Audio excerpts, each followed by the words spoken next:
Hello बच्चों, आइए प्रश्न देखते हैं।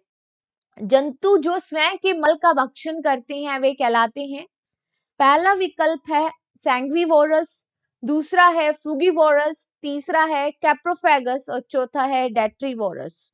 तो देखो, अगर हम इस प्रश्न की मुख्य अवधारणा के बारे में देखें तो देखो, अलग अलग जो जंतु है वो अलग अलग पदार्थों का सेवन करते हैं। उस आधार पर उनको अलग अलग श्रेणी में रखा जाता है। ठीक है, उन जंतु के पदार्थों के सेवन के आधार पर उन्हें अलग अलग श्रेणी में रखते हैं।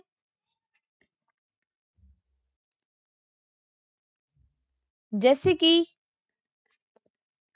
अगर हम देखें इस प्रश्न में तो पहला है सैंग्विवोरस,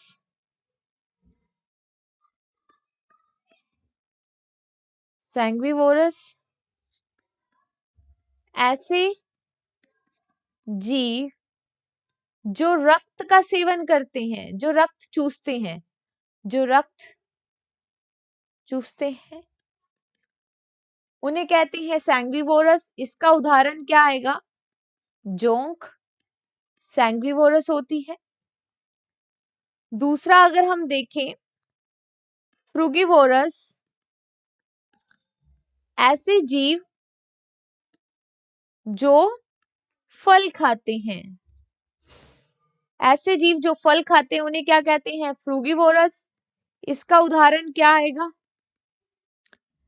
फ्रूगिवोरस जो फल खाते हैं, इसका उदाहरण आएगा हॉर्नबिल। अगर आगे हम देखें कैप्रोफेगस,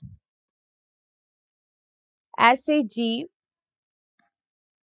जो स्वयं के मल को ही खा लेते हैं, ऐसे जीव जो स्वयं के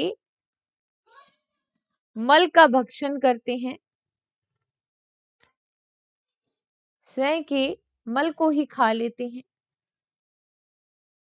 उन्हें क्या कहते हैं? कैप्रोफेगस। अगर हम इसका उदाहरण देखें तो देखिए, जैसे कि चूहा, खरगोश, इन जीवों को लगता है कि इनका मल पूर्ण रूप से पचित नहीं हुआ, इसलिए ये अपने मल को ही द्वारा खा लेते हैं। अन्य है डेट्रीवोरस,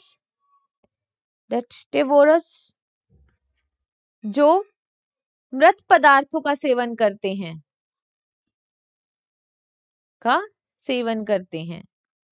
वो होते हैं डेट्राइटिवोरस। उदाहरण देखें जैसे कि कवक। तो देखिए, इस प्रश्न में हमसे बोला था कि जो स्वयं के मल का भक्षण करते हैं तो वो क्या होते हैं? कैप्रोफेगस। तो इस प्रश्न का सही उत्तर क्या जाएगा? विकल्प तीसरा, कैप्रोफेगस, सी। आशा करते हैं आपको इस प्रश्न का उत्तर समझ में आया होगा। धन्यवाद।